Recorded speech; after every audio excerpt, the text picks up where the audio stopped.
We are back on MorningLine. Allison Fields is a veterinarian. She has years of experience handling animals. She loves animals. Her first love as a child was this little chameleon. What? She loved that chameleon with all her... It was a turtle. It was a turtle. Its name was Rascal. His name was Rascal, a box turtle, okay? Yeah. This was a box turtle she actually trained to roll over and sit. No, he lived in a tank and ate his food. Okay, I don't know where I'm coming up with all this stuff. I know. I'm full of beans. I think you had a chameleon. But I did have a chameleon. Right? And it changed colors. Right? I did. You know me so well. But was it seriously a box turtle, one of your first pets? It was. I had a turtle.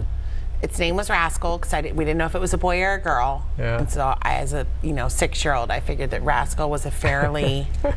It's a good safe name. Could go either way. Right? Yeah. No, I had a turtle, and I had cats. Yeah.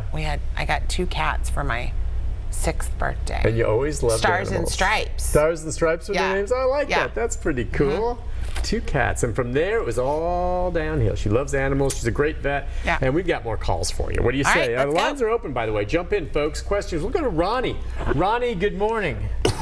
Good morning. Hi, Ronnie. What's on your mind, buddy? I got a question. I heard you say something about walking dogs on the road. Yeah.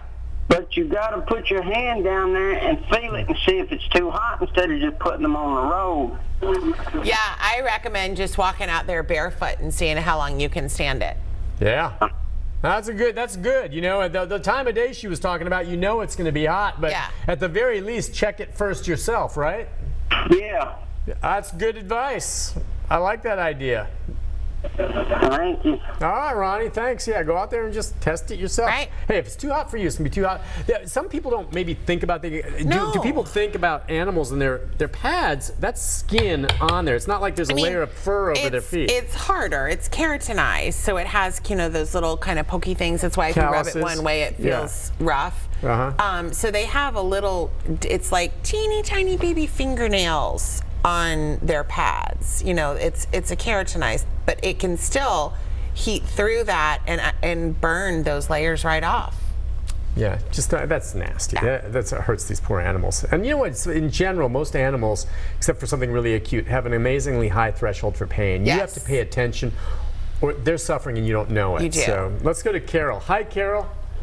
Hi. Hey, what's on your mind? Well, like your guest speaker, I also have 2 cats, and my one cat recently started throwing up real bad, all of his food, and started losing weight. I took him to our vet. We did all the blood work.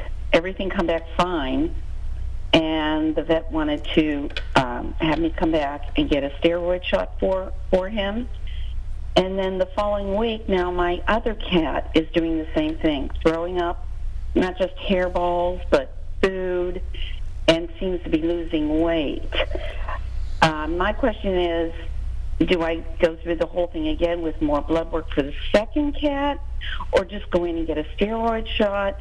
I'm just really confused and not sure what I should do now. Both of the cats. So, if you have changed foods recently, or it's a new bag of food that may have a new, it's new formulation or whatever, or cats are grooming right now and it can be hairballs. Are they indoor, outdoor, or just indoor? The one is indoor, outdoor, and the other one's an indoor cat. Okay. Usually your outdoor cats this time of year will lose weight because it's so hot, they're eating less, and outdoor cats will lose weight. Did they check? It would be weird if it's both cats, but did they check the thyroid, or did they just do a regular panel? He said he did a regular panel, to check everything. Okay. I don't think he did a thyroid. They're both on prescription medicine because the outdoor cat has a stomach issue, so I get special food for both of them. Okay. Hyperthyroidism can cause weight loss, and in some cats can vomit with that as well. It's weird that it's both of them. A steroid shot may help the problem, but just do realize that a steroid shot isn't going to solve the problem. It is typically going to just help the clinical signs. And so the cat may not be vomiting anymore, but whatever was causing the vomiting is still happening. We're just not seeing it because the steroid shot may have masked it. So, you know, it's hard to say. It's weird that it's both cats, which is why I asked about the food. Yeah. You may also try doing some cat lax, which is for hairballs, like a hairball remedy, and just see if that helps with the vomiting. Okay. And try, but it is weird that it's both cats. I don't think it would be the same disease process in both cats. Or something? I didn't know if they caught something. No, not usually that causes vomiting in cats. There's not like a communicable disease. That's odd. And so when you get odd things like that, I try to go back to the most basic and the most easy, because it would be really odd that both of them got some weird disease at the same time. So you might try the hairball remedy, and usually I recommend people do that like twice a day for 3 or 4 days, and then maybe once a day for another week, and then 2 to 3 times a week. And just see if it happens to be a hairball, because a lot of times if they have a hairball and they're not vomiting the hairball up, they're still vomiting, and it's like, well, there's no hair there. It's because the hairball's in their stomach. Oh, okay. Because the food throws up the food, and the other one, it's a combination here. The outdoor cat, the hairball, and the food. It's also possible that something totally different could be going on with both of them, which of course is a bit of a conundrum. Yeah, I didn't know whether to take the other one back to get the steroid shot now. Yeah, I would definitely just ask if he checked the thyroid. Okay. And if that, if he did and that was normal and you want to try the steroid shot, I think that's okay. Just don't fall into the habit of, if we start vomiting again in 2 months, you're like, oh, we need another steroid shot. Because if we just keep giving steroid shots, we can cause lots of problems in the long term. And if we're continuing to do those and we're not solving the primary problem.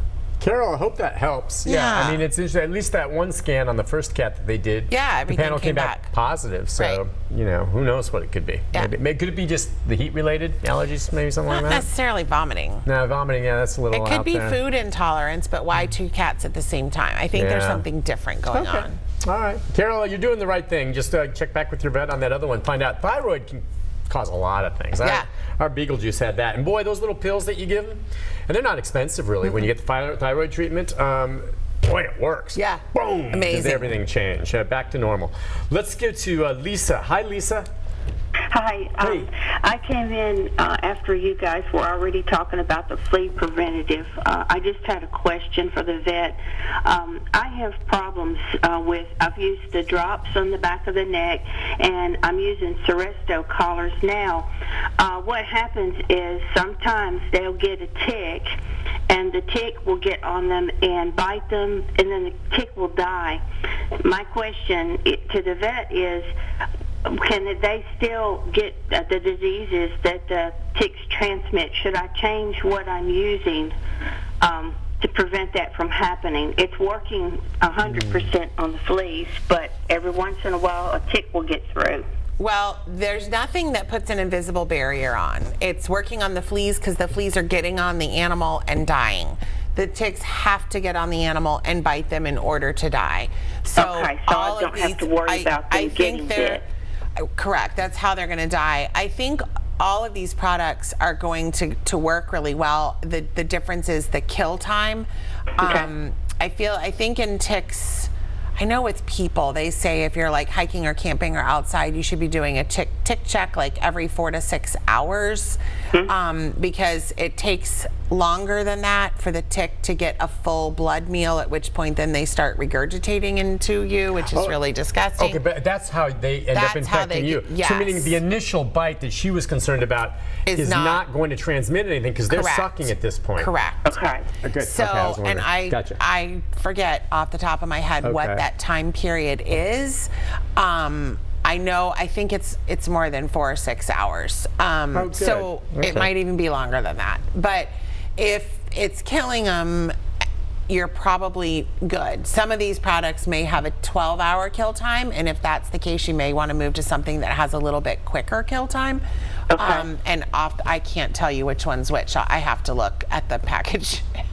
I just wanted to make sure. I brush them out every night and I check them, but I just wanted to make sure that that bite was not going to transmit something to them. They have to be on them for a period of time. That's a great question, ma'am. I appreciate you asking that, and I assume the same rule applies to humans. It does. Okay, I mean, that's what they say. If you're out working in the yard, if you're out, hiking, hanging out at the river, at the lake, or whatever, and you're in, grasses and there's trees and all of that, then you need to check, and I think it's every 4 to 6 hours. Well, I check immediately after I've left, unless you're in that area for a long time. Like when I walked across to my neighbor's home, I knew I was walking through tall grass. The moment I came back, I looked and I saw a couple. Nothing had bitten me yet. Just walking up my leg. One did get me, but and I was thinking about, oh, I got bit. Oh my gosh, first of all, not every tick carries Lyme disease. Correct. But second of all, it wasn't on long enough to do what you just said. Where the thing is, some people will get ticks, and for whatever reason, they won't be aware of it. It'll be someplace they haven't looked.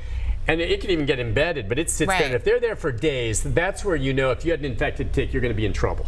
Well, and I think it's like 8 hours. Yeah. So, so my worst nightmare right now about ticks is I don't know what the name of it is, but there's a disease that ticks can bite you, and you become allergic to red meat. I heard about that. I have a friend who has it. You're an omnivore. Right. And can you imagine no more bacon? You'd have to go vegetarian. I mean, I understand that is that permanent? Can it come back? Yeah, I know. I think it's permanent. And I understand that pork is the other white meat, but pork is on that. I think you can eat chicken. Okay. Might be all mammal. Interesting. Anyway, that would just be horrible. No more cheeseburgers, no more bacon, no more sausage. I discovered a delicious veggie burger, and I'm a meat guy too, but every once in a while there's a really good veggie burger. I made a cheeseburger out of it, and I'm like, boy, you know what? This is almost as good. Hey, listen, we'll take a break. When we come back, Jewel, Mike, Ethel, and others, lines are open if you want to jump in, 737-7587. Lots of questions for the good meat-eating veterinarian right after this. We'll be right back. This is a storm.